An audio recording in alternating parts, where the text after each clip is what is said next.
1904 America में एक लड़की का जन्म होता है ईसाई परिवार में, डोरथी एडी। डोरथी एडी एक ऐसी लड़की थी जिसका जीवन उसकी 4 से 5 साल की उम्र तक तो आम लड़कियों की तरह रहा, लेकिन उसके बाद उसका जीवन हमेशा के लिए बदल गया। अब ये हमेशा के लिए किस तरह बदला, इसकी जानकारी हम इस वीडियो में। 1904 अचानक से एक लड़की के गिरने की आवाज आई। डोरथी एडी जो कि सीढ़ियों से गिर गई थी, वो मात्र 3 साल की थी। तभी उसकी माँ अचानक से दौड़ती हुई आती है और देखती है और जल्दी से उसके बाप को डॉक्टर को फोन लगाने को कहती है। और जैसे ही डॉक्टर आता है, वो आते ही लड़की को चेक करके मृत घोषित कर देता है। ये देखकर उसकी माँ और तेजी से रोने लग जाती है। अब उसकी माँ को रोते हुए 1 घंटा हो चुका था और उसका बाप सर पकड़ के बैठा था कि आखिर क्या हो गया। लेकिन अचानक से उसकी माँ रोते रोते चुप हो जाती है। अब उसके चुप होने का कारण था कमरे से आई हुई एक खिलखिलाती हुई आवाज। जैसे ही उसकी माँ जाकर देखती है, डोरथी एडी वहां गुड़िया से खेल रही होती है। अब ये देखकर उसके माँ और बाप दोनों हैरान रह जाते हैं। वो दोबारा से डॉक्टर को फोन लगाते हैं परेशान होकर, और डॉक्टर आता है, उन्हें बेस्ट विशेष देता है और बताता है ये बहुत ही हैरान कर देने वाला है कि डोरथी एडी जिसको मृत घोषित कर दिया गया था अभी से 1 घंटा पहले, वो दोबारा से जिंदा हो चुकी है और बिल्कुल नॉर्मल है। सिर्फ उसके शरीर पर चोट का एक छोटा सा घाव था। अब ये उसके माँ बाप चमत्कार मानकर भगवान का दोबारा से अपनी जिंदगी को जीने लग गए। लेकिन उन्हें क्या पता था, उनकी बेटी की जिंदगी और उनकी जिंदगी हमेशा के लिए अब बदलने वाली है। हुआ कुछ यूं, डोरथी एडी को अब रात में अजीब से सपने आने लग गए। डोरथी एडी अक्सर अपने सपनों में बताती थी, अपने सपनों के बारे में ये बयान करती थी कि उसे ऊंचे ऊंचे बागान, ऊंचे ऊंचे पेड़, कुछ मंदिर और ऊंची बिल्डिंगें दिखाई देती थी। पहले तो उसके माँ बाप को लगा कि बचपना है, वो सारा दिन कुछ ना कुछ देखती है, कुछ ना कुछ खेलती है और उन्हीं चीजों को सपने में देखकर रिपीट करती है और फिर उन्हें बताती है। खैर, ये धीरे धीरे सिलसिला अब बढ़ता ही जा रहा था। एक दिन उसके माँ बाप उसे ब्रिटिश म्यूजियम में सैर कराने के लिए, लेकिन सब तब तक नॉर्मल था जब तक उनके साथ ये नहीं हुआ। जैसे ही ब्रिटिश म्यूजियम में डोरथी एडी अपने माँ बाप के साथ एंटर करती है, वो अचानक से भागकर कुछ मूर्तियों के आगे नंगे पैर हाथ जोड़कर खड़ी हो जाती है और वहां खड़े लोगों को भी बोलती है कि तुम किस तरह के लोग हो, भगवान के सामने किस तरह से चप्पल और जूते पहन के खड़े हो।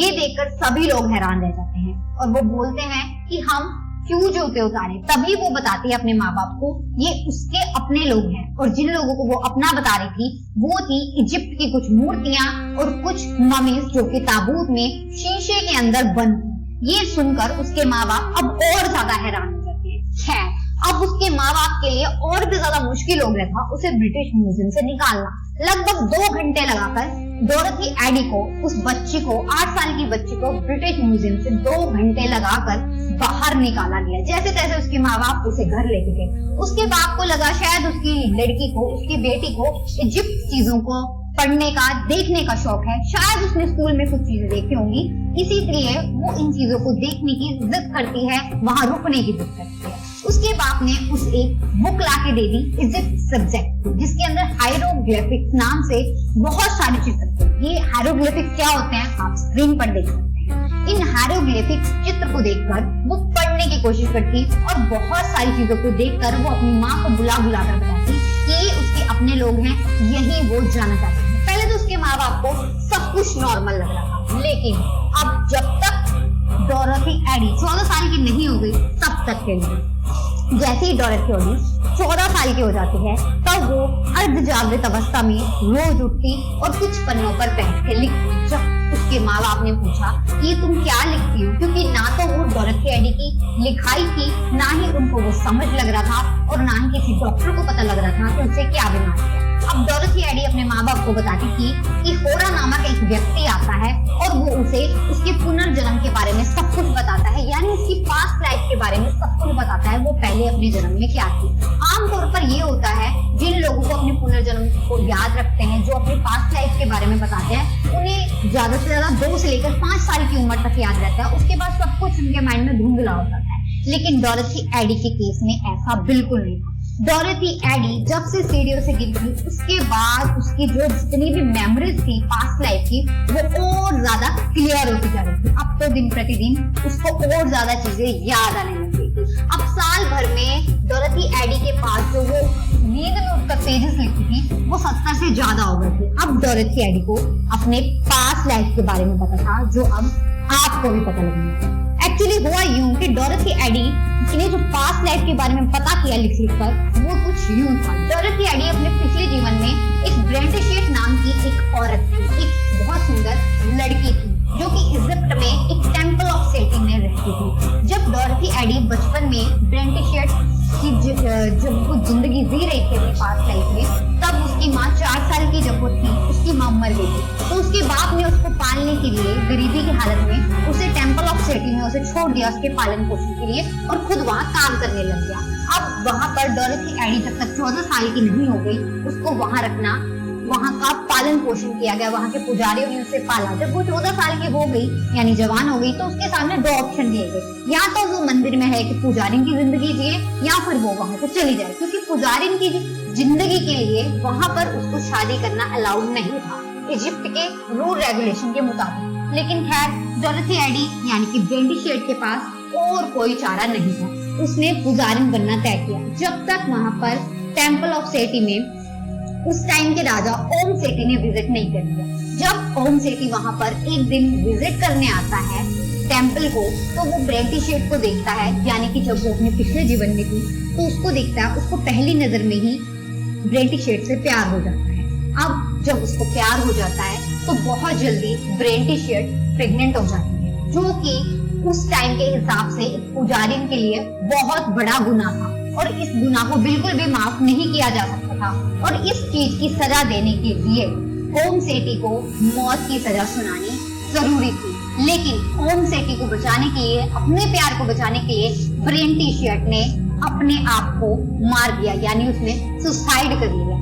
अब ये चीज उसके जीवन में दोबारा वापस आ गई, यानी डोरथी एडी को यही चीजें अब सपने में दिखाई देती थी। वो दोबारा से ओम सेटी को मिलना चाहती थी, क्योंकि उसने अपने पिछले जीवन में मरते समय ओम सेटी से वादा किया था कि दोबारा वो अपने आप से और तुमसे वो दोबारा हेवन में मिलेगी। तो इस चीज को कंप्लीट करने के लिए वो वापस अब इजिप्ट जाना चाहती थी। खैर उसके माँ बाप ने उसको बहुत ज्यादा समझाया बुझाया, उसको बहुत ज्यादा बताया कि तुम अपने पिछले जीवन को भूल जाओ, अपनी लाइफ जियो, प्रेजेंट में रहो, अपना फ्यूचर देखो, बहुत ब्राइट है, तुम्हें हायरोग्लिफिक्स आती है जो किसी को नहीं आती, तुम बहुत ज्यादा पैसे कमा सकती हो। लेकिन डोरथी एडी को इन चीजों से कोई मतलब नहीं। खैर धीरे धीरे वो और जवान होती गई। उसकी खुशी के लिए उसकी शादी एक इजिप्ट के ही आदमी से कर दी, लेकिन उसके माँ बाप को भी नहीं पता था। डोरथी एडी ने सिर्फ उस इजिप्ट के आदमी से शादी करके एक जरिया बनाया खुद को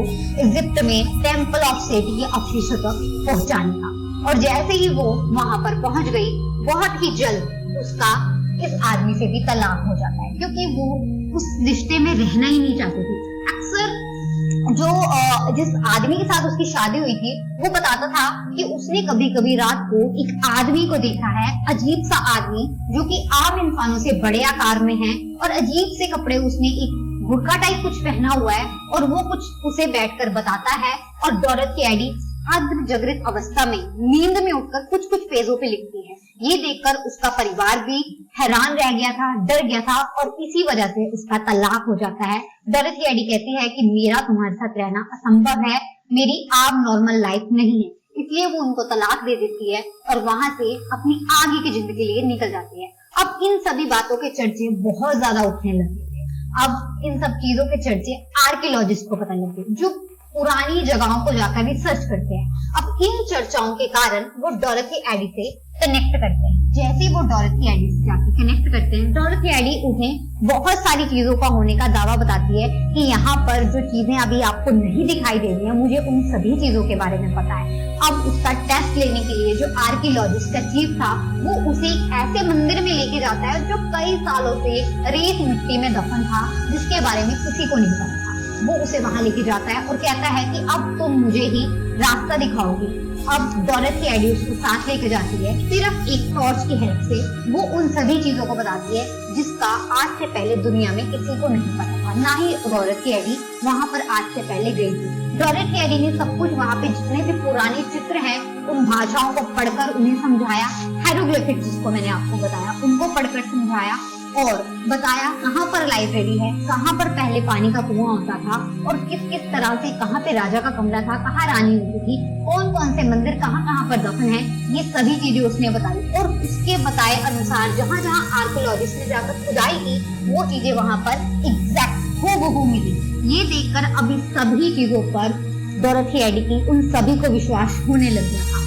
डोरोथी एडी की अब बातों को सभी लोग बिल्कुल सीरियसली लेने लगे थे। एक दिन अचानक से डोरोथी एडी ने बताया टेम्पल ऑफ सेटी के सामने जो कि खंडर हो चुका था कई सालों से, उसने बताया इसके सामने एक तालाब था और बहुत हरा भरा बगान था, प्लीज इसको खुदाई करो, यहाँ पर ये सब चीजें मिलेंगी। पहले तो उन्होंने कुछ नकारा, लेकिन डोरोथी एडी की बाकी चीजों को सच मिलने के बाद उन्होंने वहां पर उसके प्रेशर डालने पे दोबारा खुदाई की और वहां पर सच में एक पानी का तालाब और हरे भरे बगान होने के बहुत सारे अवशेष मिले, जिसको दोबारा से रीबिल्ड किया गया। अब डोरोथी एडी को वो लोग बिल्कुल सीरियसली लेने लग गए थे। डोरोथी एडी ने बहुत सारी चीजों की खोज करवाई। डोरोथी एडी ने जो स्फिंक्स नाम की मूर्ति आप स्क्रीन पर देख रहे होंगे, उसके नीचे उसने कई साल पहले बता दिया था कि इसके नीचे लाइब्रेरी है। उसने बहुत सारी चीजों को बता दिया था कि पिरामिड्स के नीचे क्या है, लेकिन उस टाइम तो किसी ने सच नहीं माना। लेकिन 2015, 16, 17 की खोज के दौरान ये सभी चीजें एग्जैक्ट वैसे ही मिली जैसे कि डोरोथी एडी ने बहुत साल पहले बता दी थी। लेकिन इन सब चीजों को देखने के लिए अनलकीली डोरोथी एडी जिंदा नहीं थी। इस तरीके से डोरोथी एडी ने उन सभी चीजों के बारे में बताया जिन चीजों का दुनिया को पता ही नहीं था। तो डोरोथी एडी का जो कनेक्शन था वो 3000 साल पहले उसकी इजिप्ट की जिंदगी था। उसने ये भी बताया कि जो हिंदू धर्म है वो 3000 साल पहले से है, यानी जो 3000 साल पहले उसका कनेक्शन था उससे पहले से हिंदू धर्म एग्जिस्ट करता है। उसने ये भी बताया कि ईसाई धर्म कोई धर्म नहीं है। इस चीज को लेकर ईसाई लोग उससे बहुत खफा थे, उसको काफी विरोध का सामना करना पड़ा। खैर, इस तरीके से डोरोथी एडी ने अपनी जिंदगी जी। आपको क्या लगता है दोस्तों, क्या सच में पुनर्जन्म होता है? क्या सच में आत्मा जिंदा रहती है, सिर्फ शरीर मरता है? क्या आप सच में इन चीजों पे विश्वास करते हैं?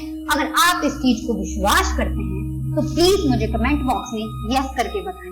अगर आप ऐसी ही वीडियोस देखना चाहते हैं तो सब्सक्राइब करके बेल आइकन दबा दीजिए। और इस वीडियो का मैं टारगेट रखती हूँ कम से कम 100 लाइक्स और 100 कमेंट। अगर ये सब पूरे हो जाते हैं तो मैं जरूर पुनर्जन्म का पार्ट 2 लेकर आऊंगी। प्लीज आप मुझे कमेंट करके जरूर बताइएगा। ज्यादा से ज्यादा वीडियो को शेयर कीजिए ताकि मुझे और ज्यादा मोटिवेशन मिले अच्छी वीडियोस को बनाने का। और आपको क्या लगता है, क्या सच में आपका भी पुनर्जन्म हुआ है? क्या आप पुनर्जीवन में विश्वास